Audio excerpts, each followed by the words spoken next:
The film begins with a voiceover detailing how Spartan youths become actual Spartan men. When the infant is delivered, he is meticulously examined by a Spartan baby inspector over a cliff, where the bones of deceased babies who did not make the cut lie hundreds of feet below. If there are any indicators of weakness, disease, or issues with the baby, he will be terminated. The boys learn to fight and train at a young age, and when they reach the age of 7, they are separated from their mothers and forced to undergo an initiation of rites, such as being whipped without showing emotion and being left out in the snow and cold to fend for themselves before they can return home. Life is moving along in Sparta when a Persian messenger rides through the city and asks to speak to King Leonidas. He holds the skulls of other dead leaders in his hand. The messenger and his guards are led to the king, where he explains that he is here on behalf of Xerxes, the Persian king who has already taken out thousands of cities, including other Greek cities like Athens, and who wants the people of Sparta to bow down to him. When Queen Gorgo makes a comment, the messenger gets upset and asks how a woman can talk like that among men, and she shoots back that Spartan women are the ones who give birth to real men. The messenger warns King Leonidas to carefully think before he replies to what Xerxes has asked of Sparta, but the king turns on the messenger and points his spear in his face, making the Persian back up to the edge of the black pit. The messenger is outraged and says you cannot kill a messenger and that this is blasphemy. And Leonidas roars back, "This is Sparta!" before he shoves the Persian and his guards into the pit. Even if the king wishes to go to battle, he must first consult the oracle and the ephors, who are the priests of the gods and are more creature than man. The oracle is Sparta's most beautiful young lady, but her beauty is also her misfortune, since she is compelled to stay up in the mountains with these hideous ephors, who are usually drugged or inebriated, in order to disclose these truths or destinies. Leonidas climbs the highlands, and after offering the ephors riches and describing his plan to corner Xerxes' army in the north, in the next scene, you see one of the councilmen, Theron, paying the ephors with gold from the Persians for telling the king that he cannot go to war. The next morning, Leonidas and his captain are looking through his army of 300. He notices that one of the men is the captain's son, and the king comments that he is too young and has not fully enjoyed the warmth of a woman.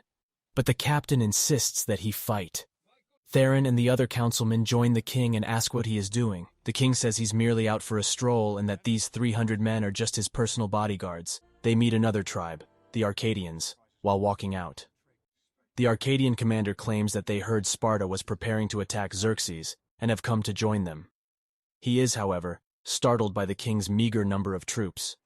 The Spartans are shown to be arrogant and boastful in this scene. When the group finally get to the beach area, the Arcadians are starting to doubt themselves when they see how many Persian boats are in the ocean. That night, the Greeks' gods send a huge storm to turn over and destroy some of those boats. And at first, the Arcadians are happy, but in the morning the number of boats seem to have not diminished.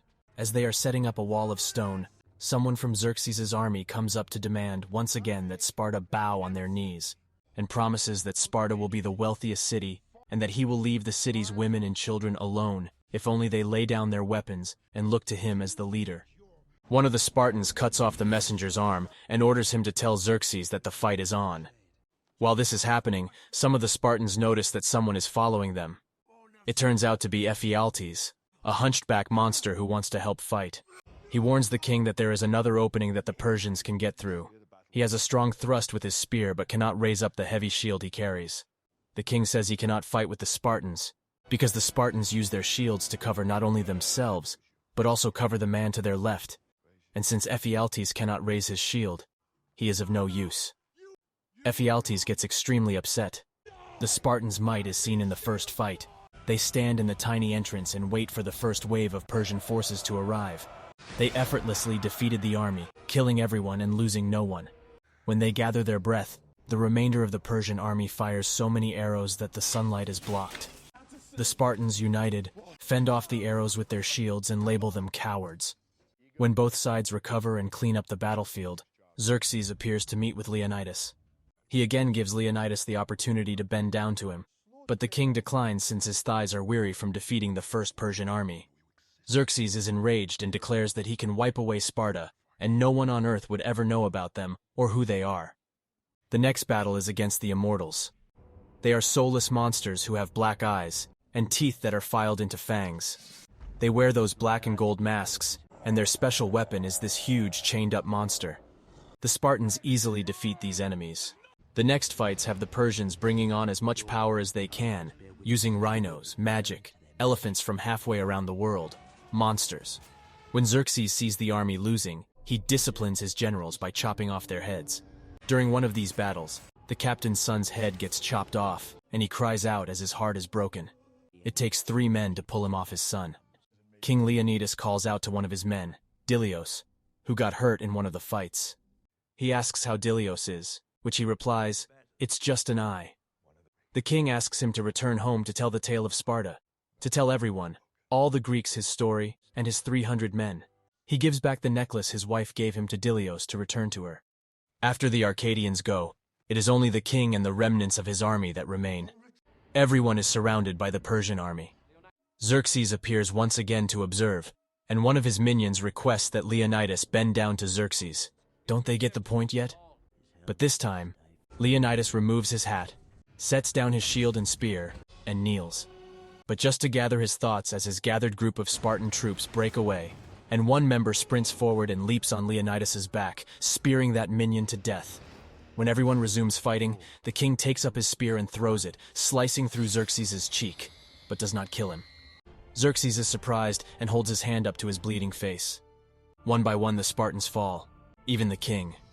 One of them tells him that it is an honor to die at his side, to which the king replies that it was an honor to live at his side. After facing the sun and saying his last words, "My love," the rest of the Persian army kills him, and they make sure all the Spartans are dead by shooting a gazillion arrows into the air again. Dilios comes home to offer the jewelry to the queen, and spreads the word about their win. It concludes 1 year later, when Dilios appears to be the head of the Spartan army, and they are preparing to attack the Persians again. But this time there are tens of thousands of Spartans on command, and they charge into combat. And this is the end of the video. Do not forget to subscribe to the channel and support us with like, and suggest a movie you would like to recap it.